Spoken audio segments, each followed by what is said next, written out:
Hey credit warriors, welcome to the show. Now with the AMEX Gold Card refresh coming in the next few weeks as confirmed by AMEX CEO Steve Squeri. We look forward to announcing our refreshed U.S. Consumer Gold Card in the coming weeks. And the benefits basically being leaked out already, or probably what the benefits will be. Many people with the Gold Card are probably thinking about whether the card will be worth it for them and whether they should keep or cancel. So in this video, I am going to ask the question, is the new AMEX Gold Card worth it? And worth it for who? So the first thing to note about the new refreshed Gold Card is that according to the leaks we have so far, which I think with 90% certainty are true, but there's always a chance they're not. But anyway, according to what we have so far, the annual fee will go up from $250 to $325. It's an increase of $75. So for those of you that after watching this video think that there will be no change to the value you get out of the card with the new benefits, you will be $75 worse off if you decide to keep it. But let's now get into the benefits, since there have been some credits added and some changes to the merchants that count for some of the existing credits too. So you have $120 in Uber Cash, $120 dining credit, those two already existed. And now we have a new $100 Resy credit, $50 every 6 months, and an $84 Dunkin' Donuts credit dished out as $7 every month. So the credits amount to $424 and the annual fee is $325. So that means that if you deduct the annual fee, you'll be getting $99 in value per year, as long as you use all the credits for things that you would have spent money on anyway. But now let's go through each credit individually and we will show you what has changed with the current credits as well as details on the new ones. And we will look at how easy or hard they will be to use. And then there's one more negative change that you need to know about, but we'll talk about that at the end. So first up, we have the $120 in Uber Cash per year. It's $10 per month, and according to what has been leaked out, this is the one thing that isn't being touched. It will be exactly the same. You can use it for Uber Rides or Uber Eats. So if you get value out of it now, you will do in the future as well. Next, we have the dining credit. Now this is $10 per month for a load of different restaurants and food and drink retail websites. Currently, you can use it at Grubhub, the Cheesecake Factory, Goldbelly, Wine.com, Milk Bar, and select Shake Shack locations. Select Shake Shack locations just excludes Shake Shacks in airports and stadiums and places like that. If you go to just a regular Shake Shack, it's fine. But soon it will exclude all Shake Shack locations because Shake Shack is one of the ones getting cut along with Milk Bar, which is like an online bakery. I mean, who even used Milk Bar anyway? I certainly never did. But then they are also adding one merchant, and that is Five Guys. So the new lineup will be Grubhub, the Cheesecake Factory, Goldbelly, Wine.com, and Five Guys. So how easy is this credit to use for people in different parts of the country? Well, if you're using it for food delivery on Grubhub, they're a national provider. They say themselves from coast to coast, they deliver food from 375,000 restaurants in the US in over 4,000 cities. And in case you're wondering, it's not just the lower 48, they're in Alaska too. Here is their page for Anchorage, and they're also in Hawaii. Here's their page for Honolulu. But outside of major cities, coverage is definitely less. However, I was still able to go and find plenty of restaurants here in Middletown, New York, a town of only around 30,000 people. Now, some people may be thinking, yeah, that's all good, but I have to pay delivery fees. But with Grubhub, you can actually do pickup and it should be the same price. Now, some people have said that restaurants charge more for each dish on the menu they make available to Grubhub. This seems to be true with some places and not with others. For example, this margarita pizza from Arthur Avenue Pizza in Middletown was actually cheaper on Grubhub. Here are the two final quotes for pickup. $28.09 directly from the restaurant and $25.90 through Grubhub. But then with this Chinese restaurant, Empire Chinese in Middletown, it was more expensive on Grubhub.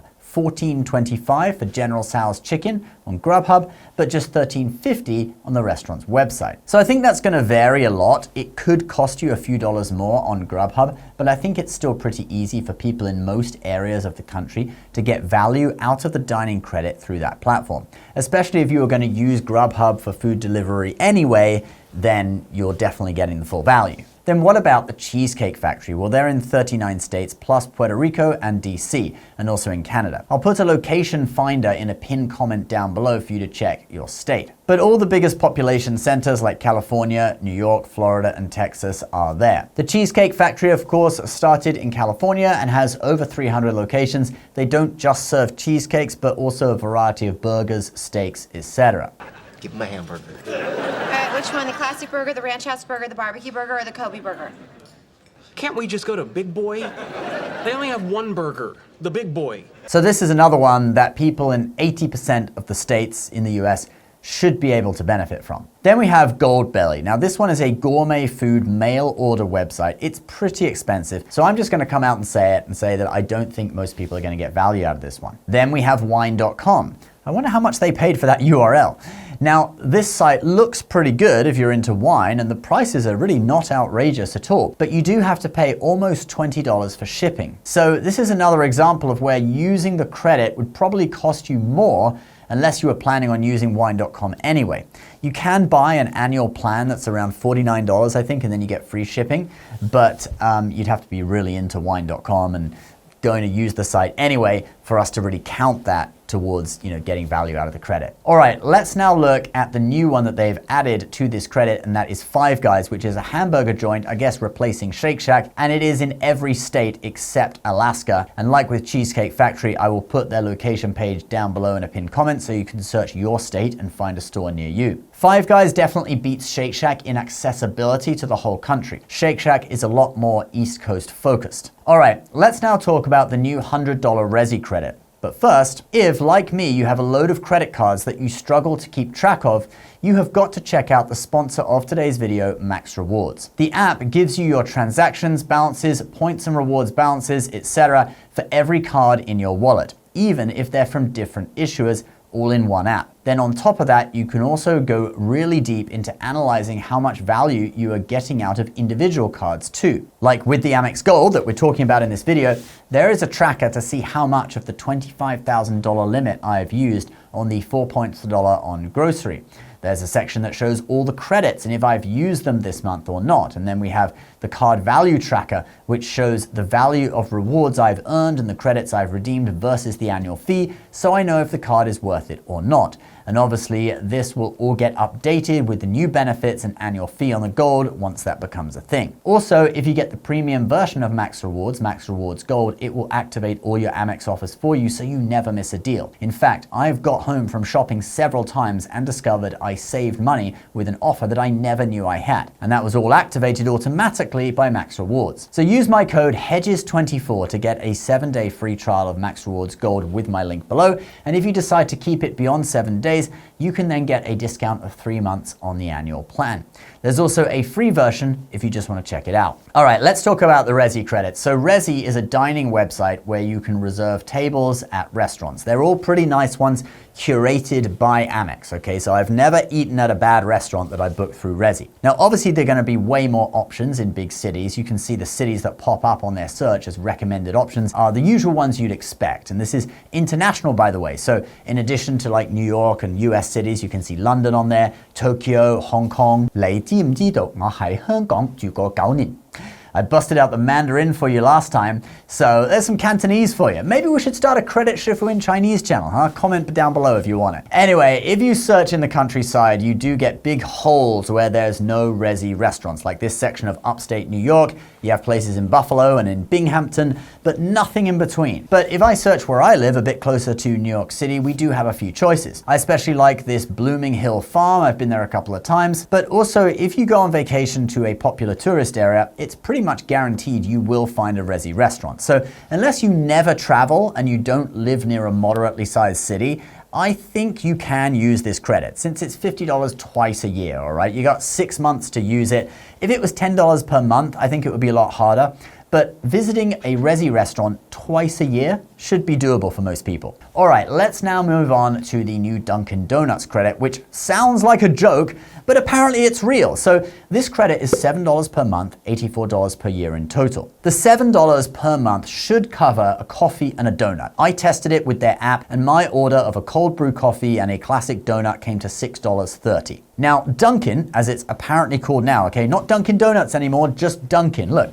It's on the website. And actually Domino's Pizza is now just Domino's. Did you know that? Actually, no, it's just a symbol of a domino, not even the word. It's the restaurant formerly known as Domino's. You have to be at least 35 to get that joke. But anyway, Dunkin' is in 45 states, so it is a national chain. However, they are more focused on the Northeast. So if you're in California, You may have to go out of your way to get to one, depending on where you live. Look, there's 1,339 Dunkin' stores in New York, but there's just a little over 100 locations in California. Again, I'll put a location page for you in a pinned comment below so you can search your state and see if there's one near you. All right, let's now talk about one more change which is pretty negative, and that is the cap of $50,000 in annual spending on the 4 points per dollar global dining category. This means the maximum amount of points you can earn from dining is $200,000 per year, which is still huge. So for the average person, it's not gonna make any difference at all. I spend about $8,000 a year on dining, for example, and thus I get around 30,000 points from the category. But I guess this is just to put a cap on there to stop abuse of the system and stop Amex having to dish out huge amounts of points to those few people who really do spend ridiculous amounts on dining. I mean, if you ordered this bottle of specialty Dom Perignon champagne at a restaurant, you would blow through the limit in one go. So for people who are millionaires and enjoy spending their money, it could be easier than you think to hit that $50,000 cap. But the value of 200,000 points that you would earn is at least $2,000, at least. So the cap in no way affects offsetting the annual fee. Some good cards to switch to for the dining category if you do hit that cap would be the Capital One Saver. That one is now closed to new applicants, but it does get 4 Capital One miles per dollar on dining. It's presented as cashback, but if you transfer it over to other cards, it becomes Capital One miles. Then the Saver One, which you can apply for now, gets 3 miles per dollar, and the City Premier and Chase Sapphire Reserve are both 3x on dining as well. So guys, there's a little video that will hopefully help you decide whether the rumored new Amex Gold card will be worth it for you. I hope it helps. I can't give you a definitive answer, but from all the things we mentioned and then varying, where you live, your location, your spending habits, hopefully you can kind of figure out whether it will be worth it for you or not. Oh, and there's one more thing. It's available in white gold. That's priceless. All right, guys, don't forget to check out the sponsor of today's video, Max Rewards, in the link below. Please subscribe to the channel if you're new. We'll see you next time. Bye-bye.